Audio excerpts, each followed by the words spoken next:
परमेश्वर का मेरे प्रेम है। परमेश्वर के पास हमारे लिए एक योजना है। परमेश्वर ने हमारे लिए कल्पनाएं की हैं। परमेश्वर के पास हमारे लिए बहुत सारे प्लान हैं। आमीन। मेरे प्रियो, परमेश्वर की योजना है कि हम सभी परमेश्वर में बढ़ते जाएं। परमेश्वर की हमारे लिए बहुत सारी कल्पनाएं हैं। परमेश्वर चाहता है कि हमारा संबंध एक अच्छे घरों में हो, हमारा विवाह एक अच्छे घर में हो, हमारे बच्चे अच्छा काम करें, अच्छा नाम करें, अच्छा आदर और सम्मान के योग्य बने। परमेश्वर ने हमारे लिए बहुत सारी कल्पनाएं करके रखी हैं। आमीन। परमेश्वर का प्लान है हमारे जीवन में। परमेश्वर चाहता है कि जब तुम कुछ करो, परमेश्वर कहते हैं मैं उसको बढ़ाऊंगा, ये मेरा प्लान है।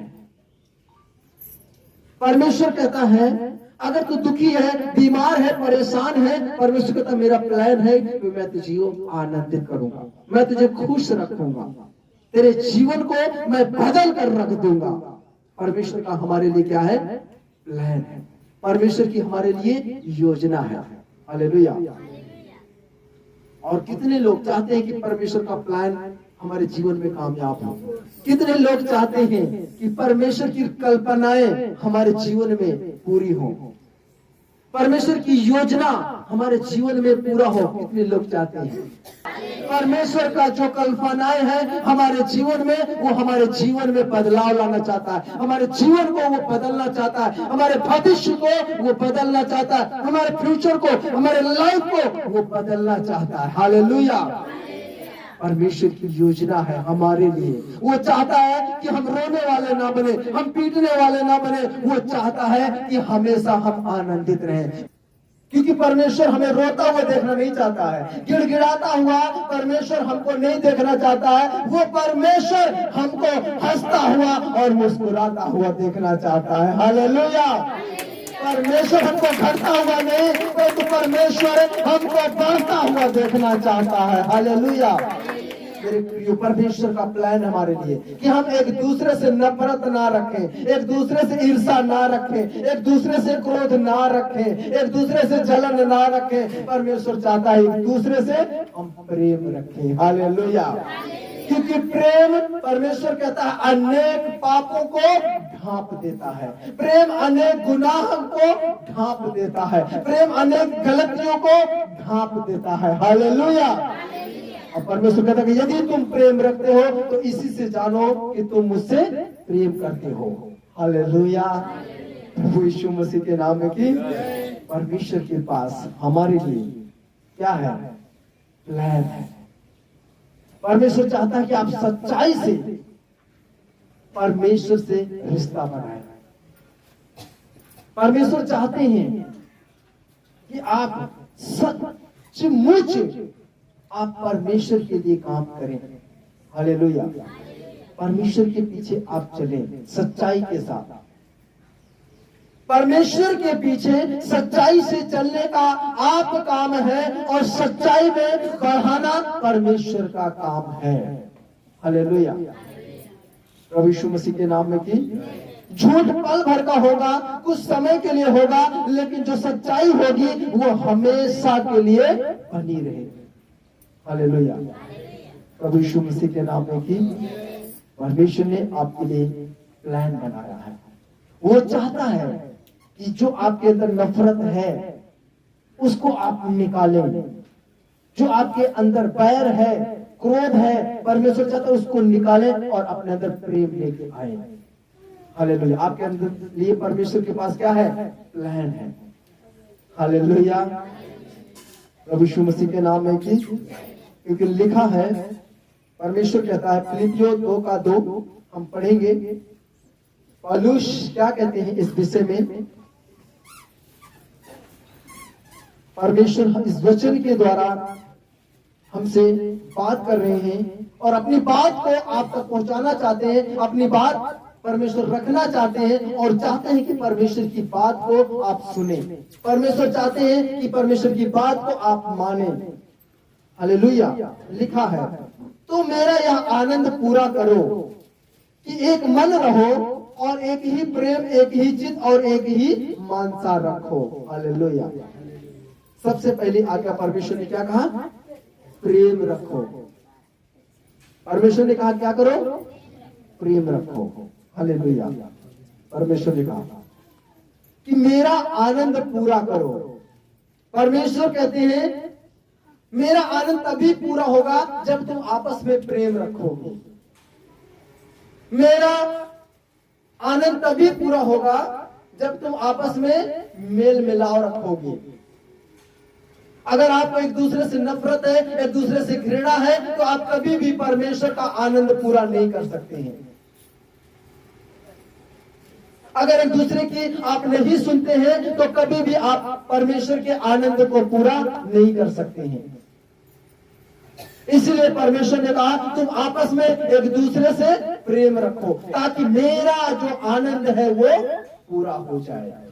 हालेलुया। प्रभु यीशु मसीह के नाम में की परमेश्वर कहता एक ही मन रखो। परमेश्वर कहता है और एक ही प्रेम और एक ही चित्त और एक ही मानसा रखो। हालेलुया। आपको मालूम है जब हम एस्तेर की किताब पढ़ते हैं 4:16 में, तो वहां पे हम देखते हैं शोषण एक ऐसा स्थान तक जगह था जहां पे एस्तेर रहती थी और उसको क्या कह सकते हैं? भाई कह सकते हैं, चचेरा भाई मोर्दके, जो एक बेटी के समान उसको पाला, एक बच्चे के समान उसको पाला पोसा, उसको बड़ा किया, उसका देखभाल किया, उसके हर एक जरूरत को उसने क्या किया? पूरा किया। और एक समय ऐसा आया जब अपने बहन को वो अपने से अलग होता हुआ देख रहा है और हर एक भाई, हर एक माता, हर एक पिता का इच्छा होता है कि मेरे बच्चे अच्छे घर में जाएं, अच्छे लोगों के साथ इनका उठना बैठना हो, अच्छी संगति हो, अच्छे काम करें, अच्छा नाम करें, अच्छा आदर और सम्मान के योग्य बने। हर माता पिता का ये इच्छा होता अपने बच्चों के लिए। और एक समय आया जब एस्तेर को क्या कर दिया गया? मोर्दके से छीन लिया गया, उसे अलग कर लिया गया। मेरे प्रियो, एक भाई से एक बहन को जुदा किया गया, पर वह बहन जो थी वो परमेश्वर का भय मानती थी, परमेश्वर के सामने वो घुटने टेकती थी, परमेश्वर से प्रार्थना करती थी, परमेश्वर से विनती करती थी और जो कुछ उसको चाहिए होता था वो परमेश्वर से मांगती थी। हालेलुया। प्रभु यीशु मसीह के नाम में की एस्तेर से एक राजा था, उसने क्या कर लिया? विवाह कर लिया, शादी कर लिया। कुछ समय उसके साथ रहा, लेकिन कुछ दिन के बाद वो राजा उससे बात करना नहीं चाहता था। एस्तेर से उससे बात नहीं करना चाहता था, उससे मिलता नहीं था और वो चाहती थी कि राजा मुझसे बात करे, वो चाहती थी कि राजा मुझसे मिले, लेकिन वो समय एस्तेर को नहीं देता था, अपनी रानी को वो समय नहीं देता था और कहता था अगर कोई जबरदस्ती मुझसे बात करना चाहेगा, मेरे बिना आज्ञा को मुझसे मिलना चाहेगा, मैं उसकी गर्दन कटवा दूंगा। चाहे मेरी बीवी हो, मेरी पत्नी हो, कोई फर्क नहीं पड़ता, कोई भी होगा, अगर मेरे आदेश के बिना, मेरी आज्ञा के बिना अगर कोई मुझसे मिलने आएगा, मैं उसकी क्या कर दूंगा? गर्दन कटवा दूंगा। ये नौबत आ गया कि एक पत्नी अपने पति से मिल नहीं पा रही, एक दुल्हन अपने दूल्हे से मिल नहीं पा रही है। इतनी कड़ी शासन, इतना कड़ी आज्ञा उसके सामने, एक चुनौती है कि अपने दूल्हे से वो मिल नहीं सकती है, एक कड़ी चुनौती है उसके सामने। हालेलुया। उसने परमेश्वर जैसे हमारे लिए योजना बनाता है, परमेश्वर जैसे हमारे लिए प्लान बनाता है, परमेश्वर जैसे हमारे लिए कल्पनाएं करता है, वैसे एस्तेर ने भी योजना बनाया, एस्तेर ने भी प्लान बनाया कि हमारा यहोवा, हमारा परमेश्वर वो सब कुछ कर सकता है और सब कुछ बदल सकता है। हालेलुया। हालेलुया। अपने भाई, चचेरे भाई को, मोर्दके को अपने पास महल में बुलवाया और बोला भाई तुम शोषण में जितने भी लोग हो, सब लोग ना तो खाना खाना 3 दिन न, और जितने भी लोग हैं कोई भी खाना नहीं खाएगा, कोई भी पानी नहीं पिएगा, सब 3 दिन उपवास में बैठेंगे और मैं भी उपवास में बैठूंगी। हालेलुया। क्योंकि वो तू भी करना, जो तू करेगा वो मैं भी करूंगा। एक मन होने की हमें आवश्यकता है, एक मन हमें होने की जरूरत है, तभी परमेश्वर का आनंद पूरा होगा, तभी हमारा आनंद पूरा होगा जब हम एक मन हो जाएंगे। और जब मोर्दके ने और शोषण के लोगों ने जब उपवास रखा 3 दिन का, टाट ओढ़ लिया, बैठ गया, कुछ खाया पिया नहीं, और एस्तेर के अंदर परमेश्वर ने साहस दिया।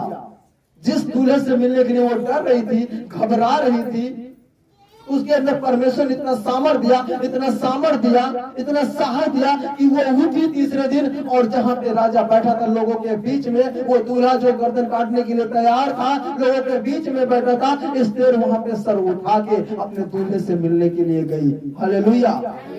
और वो दूल्हा जो गर्दन काटने वाला था और वो खड़ा हुआ, वो दुखी नहीं था, आनंदित था, खुश था, और जाके उसको उठाया और पूछता है, तुम्हें मुझसे क्या काम है, तुम क्यों मिलने आई हो? Hallelujah, hallelujah. परमेश्वर अगर आपकी कोई प्रार्थना का उत्तर नहीं दे रहा है, परमेश्वर कहता तुम एक मन हो जाओ। अगर परमेश्वर का जवाब आपके पास नहीं आ रहा तो परमेश्वर कहता तुम एक मन हो जाओ। परमेश्वर की योजना है ये परमेश्वर का प्लान है। जो आपकी इच्छा नहीं पूरी हो रही है, लेकिन परमेश्वर कहता तुम्हारी इच्छा होगी पूरी, मेरा आनंद में पूरा होगा जब तुम एक मन हो जाओगे, जब तुम एक चित्त हो जाओगे। हालेलुया। प्रभु यीशु मसीह के नाम है कि जब तुम सब मिलकर एक ही चीज के पीछे पड़ जाओगे तो परमेश्वर कहता है मुझे तुम्हारे सामने झुकना पड़ेगा। हालेलुया। वो राजा जिसका सर नहीं झुकता था, एस्तेर की प्रार्थना के द्वारा, मोर्दे की प्रार्थना के द्वारा एक मन होने के कारण उसका सर क्या हो गया? झुक गया। परमेश्वर आपके दुश्मन को कमजोर कर रहा है, परमेश्वर आपके बैरियों को ताकत को कमजोर कर रहा है। हालेलुया। परमेश्वर आपको नया बल, परमेश्वर आपको ताकत देने जा रहा है यीशु मसीह के सामर्थ्य नाम में। बोलो हालेलुया, हालेलुया। प्रभु यीशु मसीह के नाम में की, प्रभु यीशु मसीह के नाम में की। इसीलिए परमेश्वर ने कहा अगर मेरी आनंद को तुम पूरा करना चाहते हो तो एक ही मानसा रखो। मेरी आनंद को पूरा करना चाहते हो तो तुम एक ही मानसा रखो। हालेलुया। मेरी इच्छा है कि यहाँ पे बहुत सारी बहनें हैं, मैं चाहता हूँ कि वो हर रोज आके थोड़ी देर बैठ के जाएं, परमेश्वर के साथ मिल के जाएं, थोड़ी प्रार्थना करके जाएं। हालेलुया। ये मेरी मानसा है ताकि परमेश्वर का आनंद पूरा हो जाए। हालेलुया। मुझे आपके साथ की जरूरत है, मुझे आपकी आवश्यकता है, और परमेश्वर की ये कल्पना है आपके लिए। हालेलुया। क्योंकि परमेश्वर आपको सिद्ध करना चाहता है, परमेश्वर आपको बढ़ाना चाहते हैं। आमीन। इसलिए परमेश्वर ने ये प्लान बनाया है, इसलिए परमेश्वर ने योजना बनाया कि हमारा मन एक हो जाए, हमारी मानसा एक हो जाए, हमारे विचार एक हो जाए, हमारा प्रेम एक हो जाए। हालेलुया। ताकि परमेश्वर का आनंद पूरा हो जाए। क्योंकि परमेश्वर आपके भेंट से प्रसन्न नहीं होता है, आपके चढ़ावे से प्रसन्न नहीं होता है। होशे 6:6 में लिखा है, होशे 6:6 पुराने नियम में, सभी लोग खोलेंगे होशे 6:6। मुझे कारण प्रेम चाहिए, पशु बलि नहीं। मैं अग्र बलि से प्रसन्न नहीं होता, वरन इस बात से प्रसन्न होता हूं कि तुम मुझे परमेश्वर का ज्ञान प्राप्त करो। मेरे प्रियो, परमेश्वर कहता है मुझे पशु की बलि नहीं चाहिए, मुझे खान पान नहीं चाहिए। मैं तुम्हारे खाने पाने से मैं प्रसन्न नहीं हूं, तुम्हारे चढ़ावे से मैं प्रसन्न नहीं होता हूं। हालेलुया। बहुत सारे लोग हैं, उनको लगता है कि अगर मैं बहुत सारा भेंट दूं, बहुत सारा दशवांश दूं तो परमेश्वर मुझसे बहुत आनंदित होगा, मुझसे बहुत खुश होगा, मेरी हर एक प्रार्थना को सुनेगा, हर एक प्रार्थना को जवाब देगा। लेकिन परमेश्वर कहता तेरे में बलि से मैं प्रसन्न नहीं हूं, तेरे भेंट से मैं प्रसन्न नहीं हूं। हालेलुया। परमेश्वर कहता है यदि तुम मनुष्य परमेश्वर का ज्ञान प्राप्त करो मैं उससे प्रसन्न हूं। परमेश्वर कहता मैं तुम्हें सिखाना चाहता हूं, परमेश्वर कहता है मैं तुम्हें अपना ज्ञान तुम्हें देना चाहता हूं। और जो व्यक्ति परमेश्वर का ज्ञान प्राप्त करने के लिए आनंदित रहता है, खुश रहता है, परमेश्वर के पीछे चलता है, परमेश्वर कहता मैं उससे प्रसन्न हूं। हालेलुया।